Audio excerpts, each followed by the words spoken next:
Hello good morning everyone, you are welcome zoology with doctor S K Saini. हम आज एक ऐसे सेल बायोलॉजी के टॉपिक के साथ में अपना वीडियो बनाएंगे जो नीट और अन्य एग्जाम की दृष्टि से इम्पोर्टेंट है। नीट में अक्सर इस टॉपिक से दो क्वेश्चन यहाँ पर कन्फर्म है। पहले एम्स होती थी, एम्स में भी आता है, और नेट की एग्जाम ले अपना हायर लेवल पर थे तो वहां पर भी एक दो क्वेश्चन इसके कन्फर्म होते हैं।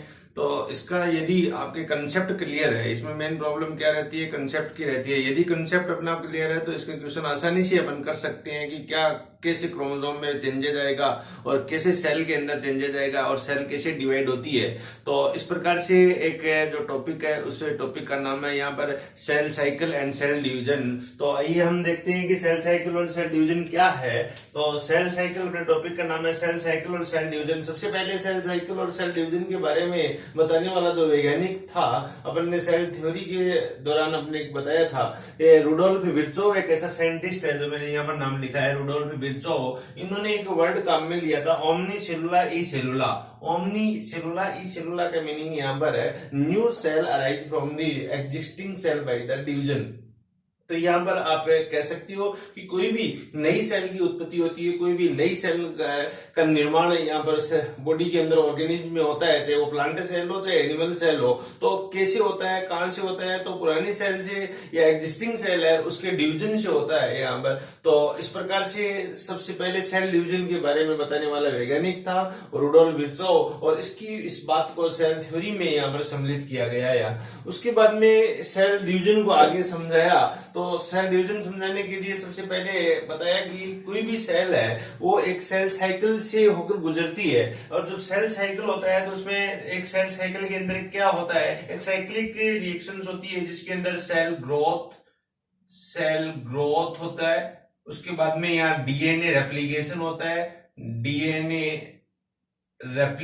होता है, और उसके बाद में यहाँ पर तीसरी क्रिया होती है सेल डिवीजन होती है। तो ये तीन क्रिया होती है, ये तीनों क्रियाएं एक रिदम के रूप में, एक साइक्लिक एक्टिविटी के रूप में होती है। तो इस घटना को अपन कहते हैं सेल साइकिल कहते हैं। तो डिवीजन होने से पहले सेल क्या है, एक साइकिल से गुजरता है, उस साइकिल को अपन सेल साइकिल कहेंगे। तो एक इंपॉर्टेंट क्वेश्चन यहाँ अक्सर पूछते हैं सेल साइकिल से, पिछली बार भी आया था क्वेश्चन यहाँ पर, दो क्वेश्चन यहीं से सेल साइकिल से पूछे थे कि सेल साइकिल है वो किस अवस्थाओं से, उप प्रावस्थाओं से गुजरता है। तो उसमें यहाँ पर था G1, S, G2 और M फेज यहाँ पर था। और उसके बाद में एक क्वेश्चन यहाँ पर cell S G note cell का या जी नोट का या G0 फेज का यह क्वेश्चन पूछा था। तो इसकी one by one upon detail से बात यदि करेंगे तो सेल साइकिल को आप स्टडी करने की दृष्टि से दो टाइप में डिवाइड कर सकते हैं, एक इंटरफेज स्टेज कह सकते हैं और दूसरी एम फेज या माइटोटिक फेज कह सकते हैं। यहाँ नाम माइटोटिक दिया गया है, लेकिन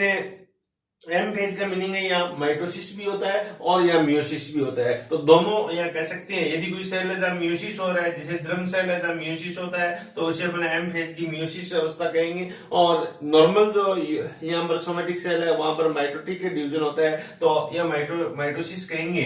लेकिन यहाँ जो वर्ड यूज किया जाता है माइटोटिक फेज भी यूज किया जाता है। तो अब आगे अपन देखते हैं कि यहाँ पर इंटरफेज जो पहली प्रावस्था है, जो सेल डिवीजन की सबसे लॉन्गेस्ट स्टेज भी अपन कह सकते हैं, सबसे बड़ी स्टेज भी अपन कह सकते हैं, एक इंटरफेज है। और एम फेज है वो सबसे छोटी फेज अपन इसे कह सकते हैं, जो सबसे छोटी फेज होती है। अब जो सेल साइकिल होता है तो ये नेचर के अंदर जो भी ऑर्गेनिज्म है तो मिलियंस ट्रिलियन सेल से यहाँ पर बना रहता है ऑर्गेनिज्म। लेकिन डिफरेंट टाइप की सेल्स जो होती है भिन्न भिन्न ऑर्गेनिज्म के अंदर है, उनके अंदर ये सेल साइकिल का टाइम है वो डिफरेंट होता है। तो कुछ सेल की बात अपन करें यहाँ पर, तो मैंने कहा बैक्टीरियल सेल है, उसके अंदर जो डिवीजन के अंदर टाइम लगता है वो 16 मिनट का टाइम। और दूसरा एक एनिमल है फ्रूट फ्लाई, इंपॉर्टेंट एनिमल है, इसे पूछ सकते हैं फ्रूट फ्लाई या ड्रोसोफिला मेलानोगास्टर, उसके अंदर सेल साइकिल का टाइम है वो 8 मिनट का टाइम है। और ह्यूमन की जो नॉर्मल सेल है, मोस्ट ऑफ जो सेल है उसमें बहुत सारी सेल है उसमें टाइम भिन्न लगता है, लेकिन जो नॉर्मल है जो सेल है उसके अंदर 24 घंटे का टाइम यहाँ पर लगता है, जिसे आप स्किन सेल कह सकते हो। जैसे आप जो बार बार यहाँ डिवाइड होती है रिपेयरिंग करने के लिए, तो उसके अंदर 24 घंटे का समय लगता है। एपिड्रोसाइट सेल्स है उसमें सेवरल ईयर्स का टाइम भी लगता है। और अपन प्लांट के अंदर ऑनियन रूट टिप जो स्टडी के लिए सबसे उपयुक्त सेल है, और उसके अंदर सेल साइकिल की स्टडी करें तो समय है वो 22 से 24 आवर का टाइम लगता है यहाँ पर। तो इस प्रकार से आप यहाँ बता सकते हो कि डिफरेंट डिफरेंट सेल के अंदर है वो डिफरेंट डिफरेंट समय जो 8 मिनट से लेकर और मैक्सिमम यहाँ ईयर्स भी यहाँ लग सकती है सेल साइकिल के में। अब यहाँ मैंने कहा कि जब स्टडी कर रहे हैं डिवीजन की तो अपन न्यूक्लियस की स्टडी करेंगे। न्यूक्लियस किस स्टेज में होगा तो इंटरफेज में होगा, और दूसरी या एम फेज में यहाँ पर पाया जाता है। अब इंटरफेज की स्टडी करें तो इंटरफेज को अपन फिर 3 फेज में यहाँ पर डिवाइड कर सकते हैं। एक G1 फेज, दूसरी S फेज और तीसरी G2 फेज। G1 को गैप 1 भी कह सकते हैं, S को यहाँ पर सिंथेटिक फेज कहते हैं, और G2 को गैप 2 भी कह सकते हैं। G फॉर गैप या G फॉर ग्रोथ फेज भी कहा जा सकता है। इसे ग्रोथ फर्स्ट सेल, इसे सिंथेटिक फेज और इसे ग्रोथ सेकंड फेज भी कहते हैं ये। तो इस प्रकार से एक इंटरफेज को 3 भाग में डिवाइड किया, और जो कि साइकिल की सबसे लंबी प्रावस्था भी है, मैक्सिमम टाइम स्पेंड कर रही है, हम कह सकते हैं नियर अबाउट 95% टाइम है, 90 to 95% टाइम है वो इंटरफेज स्पेंड कर रही है। एम फेज में करीब 1 से 5% का टाइम लगता है डिफरेंट डिफरेंट सेल के अंदर यहाँ। तो ये एक यहाँ एनसीईआरटी बेस्ड क्वेश्चन है, यहाँ आता है एक साइकिल के रूप में। मैंने यहाँ पर बताया जनरली जीवन में जो एक यहाँ पर एक साइकिल बनाया गया है, इसमें एक मेजर टाइम जो लगता है यहाँ से लेकर यहाँ तक का जो टाइम लगता है वो जीवन का है। इसके बाद में जो मैंने कहा ह्यूमन के अंदर 24 आवर कोई सेल है जो अपन स्किन सेल कह सकते हैं, उसमें 24 आवर टाइम लग रहा है। इसमें जीवन है उसमें नियर अबाउट 11 to 12 आवर का टाइम लग रहा है। इसके बाद में दूसरी फेज आती है एस फेज, जिसमें 6 to 7 आवर का टाइम लगता है, और G2 फेज है जिसमें 4 to 5 आवर, और एम फेज जिसमें 1 to 2 आवर का टाइम यहाँ पर स्पेंड होता है। अतः इस साइकिल को पूरा करने में यहाँ पर समय लगता है। तो इस प्रकार से आप एक सीक्वेंस बन गई। ये क्वेश्चन आता है कि सेल साइकिल की इंटरफेज जो अवस्था गुजरती है या सेल साइकिल जो गुजर रही है सेल, तो उसमें किस सीक्वेंस से गुजर रही है, तो G1, उसके बाद में S, इसके बाद में G2 और इसके बाद में M। तो इस प्रकार की सीक्वेंस से यहाँ पर सेल साइकिल है वो गुजरता है या सेल गुजरती है इन उपप्रावस्थाओं से। तो ये यहाँ 2019 नीट का क्वेश्चन भी था यहाँ कि निम्न में कौन सी अवस्थाएं एक सीक्वेंस के रूप में सेल साइकिल के दौरान यहाँ पाई जाती है, तो आपका आंसर होगा G1, S, G2 और M फेज यहाँ पाई जाती है यहाँ।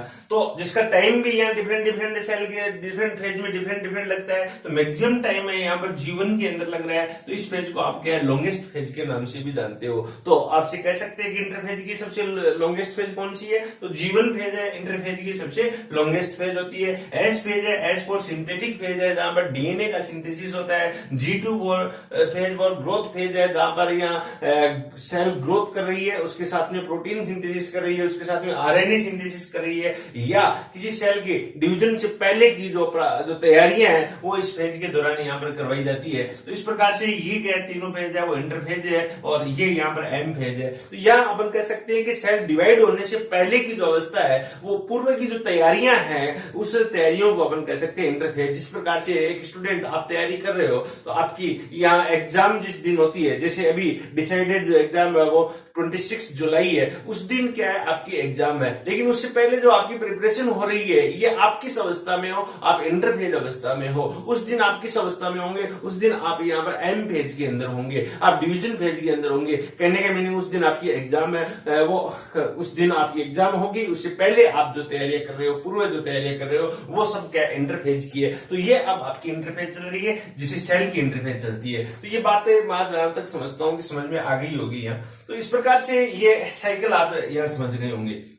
साइकिल में एक चीज और मैं यहाँ बाहर निकाली है मैंने यहाँ कि एम फेज है, एम फेज के बाद में मोस्टली क्या है G1 फेज आती है, ये बात आपको पता है। लेकिन कभी कभी सेल है वो रेस्टिंग स्टेज में भी चली जाती है। रेस्टिंग स्टेज को अपन कहते हैं G0 फेज में भी कहते हैं कि सेल है वो G0 अवस्था में चली जाती है। G0 अवस्था कब आती है, G1 से पहले आती है और M के बाद में यहाँ पर आती है।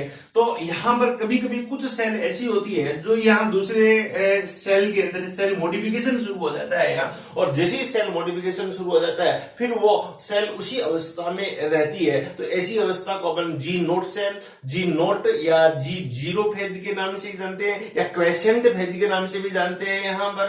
तो इस प्रकार से आप यहाँ कह सकते हो, जैसे अपनी ह्यूमन बॉडी के अंदर दो सेल है, एक हार्ट सेल है और एक न्यूरॉन है या नर्व सेल अपन कहते हैं, जो कि जी जीरो में एम फेज के बाद में एम्ब्रियोनिक अवस्था के पश्चात जब सेल डिवीजन होता है तो एम फेज के बाद में जी नोट में चली जाती है, जी जीरो में चली जाती है, क्वेसेंट फेज में चली जाती है। उसके बाद में लाइफ में कभी भी उसमें डिवीजन नहीं होता। तो अपन ये कह सकते हैं कि जब सेल है वो जी जीरो जी नोट में चला जाती है तो कभी भी यहाँ पर डिवीजन नहीं होता है, डिवीजन आगे की डिवीजन की क्रिया नहीं होगी है। तो इस स्टेज को अपन जी जीरो कहते हैं या रेस्टिंग स्टेज भी कहते हैं। लेकिन ये ऐसा हमेशा सभी सेल के अंदर नहीं होता है। कुछ सेल क्या होती है यहाँ से जी जीरो में जाने के पश्चात यहाँ डॉट डॉट में दिखाए गए हैं, ये वापिस यहाँ जीवन में आ जाती है, जीवन में प्रवेश कर जाती है। जैसे हेपेटोसाइट सेल्स है कई वर्ष के बाद में, या कुछ बॉडी के अन्य सेल है वो कई लंबे समय के पश्चात है, मैक्रोफेजेस सेल है वो वापिस है वो जी जीरो में, जी जीरो से जी वन में यहाँ पर आ जाती है। इसका मीनिंग उन सेल में जरूरत पड़ने पर वापस क्या डिवीजन स्टार्ट हो जाता है। तो जी वन अपन कह सकते हैं जी वन में यहाँ डिसाइड होता है, क्या डिसाइड होता है कि सेल का आगे डिवाइड होना है या नहीं होना है, ये डिसाइड कहाँ होता है, जी वन में यहाँ पर डिसाइड होता है। इस पर यदि जी वन में आने के पश्चात फिर जी वन से एस में चलेगी, उसके बाद में सेल डिवाइड होना निश्चित है, उसके बाद में आप नहीं रोक सकते हैं। यहाँ पर आप क्या है सेल को रोक सकते हो कि यहाँ डिवीजन होना है या नहीं होना है, ये डिसाइड आपसे पूछेगी कब होगा, तो जीवन के अंदर होगा। तो इस प्रकार से आप यहाँ समझा सकते हो ये। तो जी जीरो एक रेस्टिंग स्टेज है, एक क्वेसेंट स्टेज है यहाँ पर, जिसमें सेल आराम स्थिति में होती है, किसी प्रकार का कोई चेंजेस नहीं होता। कुछ सेल है वो ऑलवेज है, परमानेंटली है, जी जीरो में जी नोट में चली जाती है, जीवन में वापस नहीं आती है। इसका एग्जाम्पल है हार्ट सेल है और nerve cell. Very important question है यहाँ की। तो परमानेंटली एम्ब्रियोनिक स्टेज में कौन सी ऐसी सेल है जो जी नोट में चली जाती है, तो आंसर होगा आपका हार्ट सेल है और नर्व सेल है। तो इसका बाद में एडल्ट या एम्ब्रियोनिक स्टेज के बाद में दोबारा कभी भी इसका डिवीजन है वो नहीं होता है। तो इस प्रकार से ये एक जनरल बात आप समझ में आई होगी कि एक सेल साइकिल है, उसमें जनरल स्टेजेज ये पाई जाती है। अब वन बाय वन अपन करेंगे कि किसके अंदर क्या चेंजेस यहाँ पर होता है। जी1 स्टेज है उसमें क्या परिवर्तन आता है, कौन कौन से चेंजेस होते हैं। जी2 स्टेज है उसमें कौन कौन से परिवर्तन आते हैं, और एस फेज में यहाँ पर कौन कौन से यहाँ पर चेंजेस आते हैं। तो वन बाई वन अपना यहाँ इस बात को अपन करेंगे। तो सबसे पहले जो चेंजेस जीवन में आते हैं, तो जीवन में अपन कह सकते हैं कि ग्रोथ फेज है। यहाँ पर जीवन फेज की बात करें या गैप वन की बात करें यहाँ, तो यहाँ पर ये कह सकते हैं कि ये एक प्रकार की क्या ग्रोथ फेज है, यहाँ एक प्रकार की यहाँ पर ये ग्रोथ फेज है यहाँ। तो जीवन फेज के दौरान जो चेंजेस क्या आएंगे, सबसे पहले यहाँ चेंजेस आएगा, यहाँ न्यूक्लियस का शेप है, आप यहाँ कहोगे न्यूक्लियस है, न्यूक्लियस का शेप है वो इंक्रीज होगा, एनलार्ज होगा। सबसे पहला चेंजेस यहाँ पर क्या आएगा, न्यूक्लियस का शेप है वो एनलार्जमेंट होगा, न्यूक्लियस का आकार बढ़ जाएगा। न्यूक्लियस का आकार आपसे पूछे कि कब बढ़ता है, तो जीवन के अंदर न्यूक्लियस का आकार आयतन बढ़ जाता है, वॉल्यूम यहाँ पर इंक्रीज होगा। इसके साथ में यहाँ पर साइटोप्लाज्म का वॉल्यूम है, जीवन के साथ में यहाँ पर जो वॉल्यूम चेंज होगा वो साइटोप्लाज्म का वॉल्यूम है। आप ये कह सकते हो यहाँ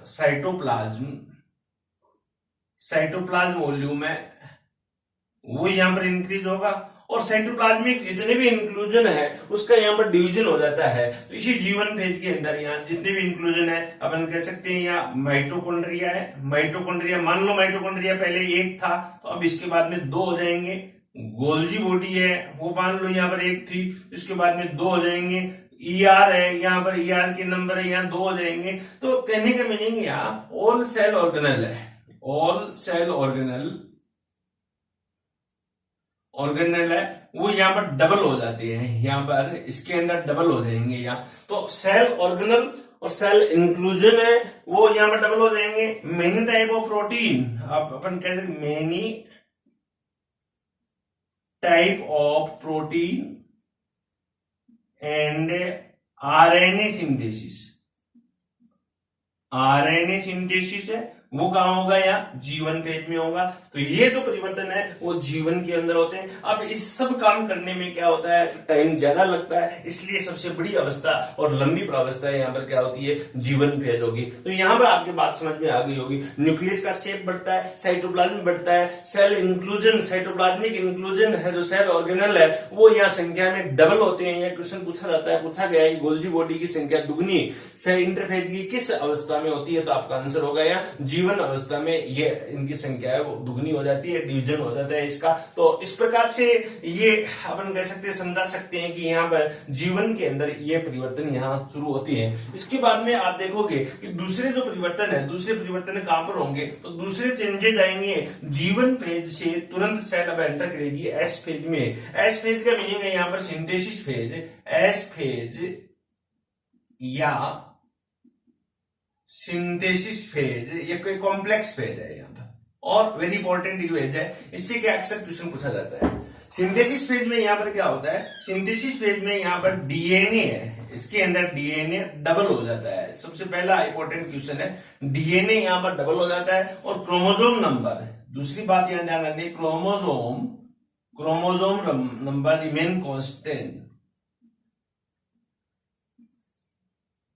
गुणसूत्र की संख्या यहाँ पर कांस्टेंट रहती है, जो जितनी थी पहले, जो जितनी अपने पेरेंट सेल के अंदर नंबर ऑफ क्रोमोसोम थे वो उतने ही रहते हैं, लेकिन डीएनए यहाँ पर डबल हो जाते हैं। एक अपन कह सकते हैं कि जैसे एन हैप्लॉइड एक सेल है, हैप्लॉइड सेल किसकी होती है? मोस्टली बैक्टीरियल सेल या प्रोकैरियोटिक सेल है, वो क्या होती है? हैप्लॉइड सेल होती है। तो यहाँ क्रोमोसोम को अपन सी के द्वारा प्रदर्शित करते हैं। अब इसके अंदर प्रारंभिक तौर पे पेरेंट सेल के अंदर number of chromosome, number of DNA सी था, तो एस फेज में यहाँ पर 2C हो जाएगा। तो या अपन यहाँ कह सकते हैं कि मान लो डीएनए को मेजरमेंट करते हैं पिकोग्राम में कि यहाँ 10 पिकोग्राम डीएनए था, तो एस फेज में डीएनए कितने हो जाएगा? तो आंसर क्या हो जाएगा? यहाँ पर 20 पिकोग्राम यहाँ पर आंसर आ जाएगा। ये इंपॉर्टेंट क्वेश्चन है। यहाँ क्वेश्चन पूछ सकते हैं आपके अंदर, यदि कोई सेल है जिसमें 5 पिकोग्राम डीएनए है, तो यहां पर एस फेज में वो डीएनए कितना हो जाएगा? डबल हो जाता है। तो 5 पिकोग्राम यदि है तो यहाँ 10 पिकोग्राम हो जाएगा। मैं यहां कह रहा हूं कि मान लो यहाँ 10 पिकोग्राम डीएनए है, तो आपके पास में 20 पिकोग्राम डीएनए यहाँ हो जाएगा। कहां हो जाएगा? एस फेज में। लेकिन ध्यान रखना है यहाँ पर नंबर ऑफ क्रोमोसोम है वो रिमेन कांस्टेंट रहेंगी, संख्या में किसी प्रकार का परिवर्तन यहाँ पर नहीं होगा। तो इस प्रकार से ये जो चेंजेस होता है, इस चेंजेस को अपन कहते हैं सिंथेसिस फेज कह सकते हैं। अब ये डीएनए डबल किस क्रिया के द्वारा होता है? तो अपन कहेंगे डीएनए रेप्लिकेशन के द्वारा। तो यहां पर डीएनए रेप्लिकेशन की क्रिया प्रारंभ होगी। तो ये एक इंपॉर्टेंट क्वेश्चन बनता है कि कई बार आ चुका है यहाँ फ्रिक्वेंटली कि डीएनए का रेप्लिकेशन किस स्टेज में होता है? तो आंसर क्या होगा अपना? एस फेज में डीएनए का रेप्लिकेशन होगा, जिससे डीएनए की है वो डबल हो जाता है, डीएनए की एक कॉपी और बन जाती है, लेकिन नंबर ऑफ क्रोमोसोम में कोई चेंजेस नहीं आता है, उतने ही क्रोमोसोम यहाँ पर रहते हैं। डीएनए की संख्या यहाँ 2C हो जाती है। तो हैप्लॉइड सेल है, हैप्लॉइड सेल में जैसे ये आपकी सेंट्रोमियर है, इस प्रकार से ये क्रोमोसोम है, यहाँ पर ये एक आर्म है और इसके अंदर यहाँ एक क्रोमेटिड है, ये क्रोमेटिड है, यहाँ प्रदर्शित कर रहा है। तो आपके पास में यहाँ पर एस फेज के दौरान क्या हो जाएगा? ये सेंट्रोमियर है, इसके पास में ये एक आर्म है, एक आर्म और आ जाएगी, यहाँ पर एक आर्म और आ जाएगी, और इस प्रकार से ये स्थिति यहाँ बन जाती है।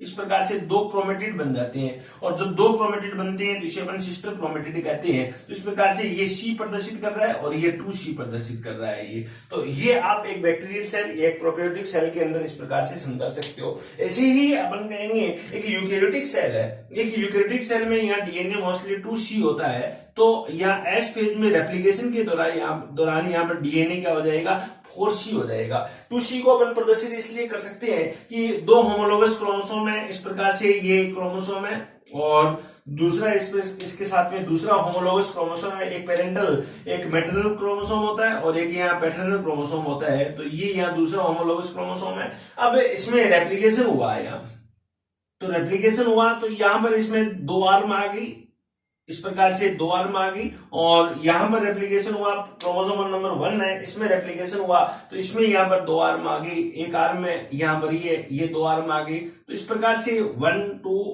2 यहाँ, तो ये क्या हुआ, यहाँ डीएनए है, प्रत्येक क्रोमोसोम में यहाँ डीएनए है वो डबल हो गया, तो इस प्रकार की अवस्था यहाँ पर प्रदर्शित करेगी। तो ऐसी स्थिति को अपन 4C स्थिति कहेंगे, 4C स्टेज कहेंगे। इस प्रकार का जो क्रोमोसोम दिखाई देता है, इसमें 2 आर्म होती है, एक स्मॉल आर्म होती है, स्मॉल आर्म को पी आर्म के नाम से जानते हैं, एक लॉन्ग आर्म होती है, इसे लॉन्ग आर्म होती है, इसे क्यू आर्म के नाम से भी जानते हैं। ये पिछले साल क्वेश्चन आया हुआ 2019 के अंदर क्वेश्चन था। क्रोमोसोम की जो 2 आर्म होती है respectively, small arm is P arm and long arm is Q arm है, वो कहलाती है। तो इस प्रकार से आप इसे प्रदर्शित कर सकते हो, जिसमें अपन कह सकते हैं कि प्रत्येक क्रोमोसोम में यहाँ पर 1 और 2 दो क्रोमेटिड यहाँ उपस्थित है। कब, जब एस फेज आती है तब, लेकिन इससे पहले G1 फेज में यहाँ पर क्रोमेटिड है वो सिंगल होता है। तो इस प्रकार से आप यहाँ प्रदर्शित कर सकते हो, बता सकते हो। अमाउंट का क्वेश्चन यहाँ पूछ सकते हैं कि डीएनए में कितनी अमाउंट होती है, कैसी होती है डीएनए की।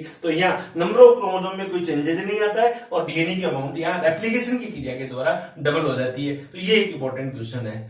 तीसरा यहाँ एक इंपॉर्टेंट चेंजेस और आता है, यहाँ चेंजेस क्या आता है कि जो सेंट्रोमियर था या सेंट्रियोल था, सेंट्रोमियर क्रोमोसोम के बीच में स्थित होता है, और जो सेंट्रियोल है वो यहाँ पर डुप्लीकेट होना स्टार्ट हो जाता है। तो एक यहाँ पर चेंजेस हो जाता है, डुप्लीकेट करना स्टार्ट हो जाता है, और फॉलोइड बाय द G2 फेज, और कंप्लीट डुप्लीकेशन है वो G2 फेज में यहाँ होता है। तो आपका आंसर होगा स्टार्ट कहाँ होता है, तो S फेज में, और आगे कंप्लीट कहाँ होता है, तो G2 फेज में यहाँ पर कंप्लीट होता है। तो इस प्रकार से ये S फेज के बारे में अपन इस प्रकार से समझा सकते हैं।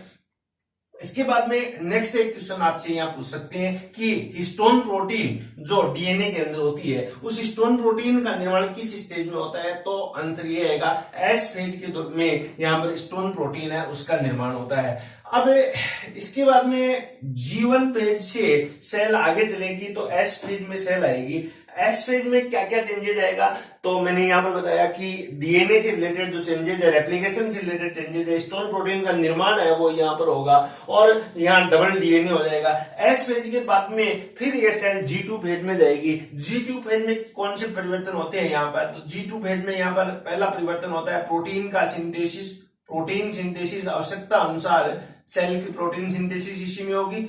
स्पेशल प्रोटीन यहाँ पर एक होती है, पूछते हैं ट्यूबुलिन प्रोटीन है, ट्यूबुलिन प्रोटीन का सिंथेसिस है वो इसी फेज के अंदर होता है। इसमें अपन कई बार सिंथेसिस शब्द आ जाता है, गलत कर देते हैं क्योंकि सिंथेसिस फॉर एस होता है, तो यहाँ डीएनए का सिंथेसिस होगा, जबकि G2 में ट्यूबुलिन प्रोटीन का सिंथेसिस होगा। ट्यूबुलिन प्रोटीन कहाँ काम करती है, तो ट्यूबुलिन प्रोटीन काम करती है कब, जो स्पिंडल फाइबर की फॉर्मेशन में यहाँ पर ट्यूबुलिन प्रोटीन है उसका योगदान होता है। तीसरा यहाँ सेंट्रियोल डिवीजन है, कंप्लीट जो डिवीजन है वो यहाँ पर हो जाता है। और स्पिंडल अपरेटस अपन कह सकते हैं, स्पिंडल अपरेटस का निर्माण है वो इसी फेज में होता है। इसके बाद में यहाँ पे आरएनए का सिंथेसिस कंप्लीट है वो इसी G2 फेज के अंदर होता है। तो ये भी एक इंपॉर्टेंट क्वेश्चन यहाँ बनता है। तो ये सब चेंजेस होते हैं वो कहाँ होते हैं, G2 या गैप 2 के अंदर यहाँ पर होंगे। तो अब ये गैप प्रिपरेशन हो गई, जैसे ही G2 कंप्लीट होती है तो उसके बाद में सेल है वो माइटोसिस या मियोसिस करेगी। माइटोसिस करेगी तो फिर उसे उप प्रावस्था में डिवाइड करती है, प्रोफेज, मेटाफेज, एनाफेज और टीलोफेज के अंदर। और मियोसिस है तो भी इसे यहाँ पर डिवाइड करते हैं, तो फिर यहाँ डिवीजन फेज है यहाँ स्टार्ट होगी। तो ये इस प्रकार इसको अपन इंटरफेज को अपन डिवाइड कर सकते हैं। इंटरफेज में ये सब परिवर्तन यहाँ पर होते हैं। तो ये बात यहाँ आपके समझ में आई होगी। यदि सेल को डिवाइड नहीं करना है तो क्वेसेंट फेज में या गैप यहाँ पर चली जाएगी, G0 में चली जाएगी, उसके बाद में सेल डिवाइड नहीं होगी। लेकिन कुछ सेल कई बार G0 में जाने के बाद में वापस G1 में आ जाती है। तो इस प्रकार एक निरंतर कंटिन्यू एक सेल साइकिल है वो चलता रहता है, जो डिवीजन के लिए क्या है एक आवश्यक है। डिवीजन से पहले की क्रियाएं हैं वो या प्री क्रियाएं या प्री चेंजेज है वो सब यहाँ इस साइकिल के दौरान होंगे। तो अब आप ये समझ गए होंगे कि कोई भी काम करना होता है उससे प्री प्रिपरेशन है वो इसी सेल के अंदर जो हो रहा है वो इंटरफेज के द्वारा हो रहा है। तो ये सब परिवर्तन इंटरफेज में होंगे। तो ये आप इस कंसेप्ट को आप बार बार देखें, एक बार देखें, 2 बार देखें और समझे, क्योंकि यहाँ पर कंसेप्चुअल क्वेश्चन 2 या 3 क्वेश्चन आते हैं। जो मैंने ये वीडियो बताया लास्ट ईयर इसमें 3 क्वेश्चन इसी में से थे। हो सकता है कि फ्रिक्वेंटली इसमें फिर 2020 में आ जाए, 21 मन में आ जाए तो बार बार इसको देखें और इसको लाइक करें, शेयर करें, सब्सक्राइब करें, जिससे क्या ज्यादा से ज्यादा बच्चों को इसका फायदा मिल सके। Thank you very much. जय हिंद, जय भारत।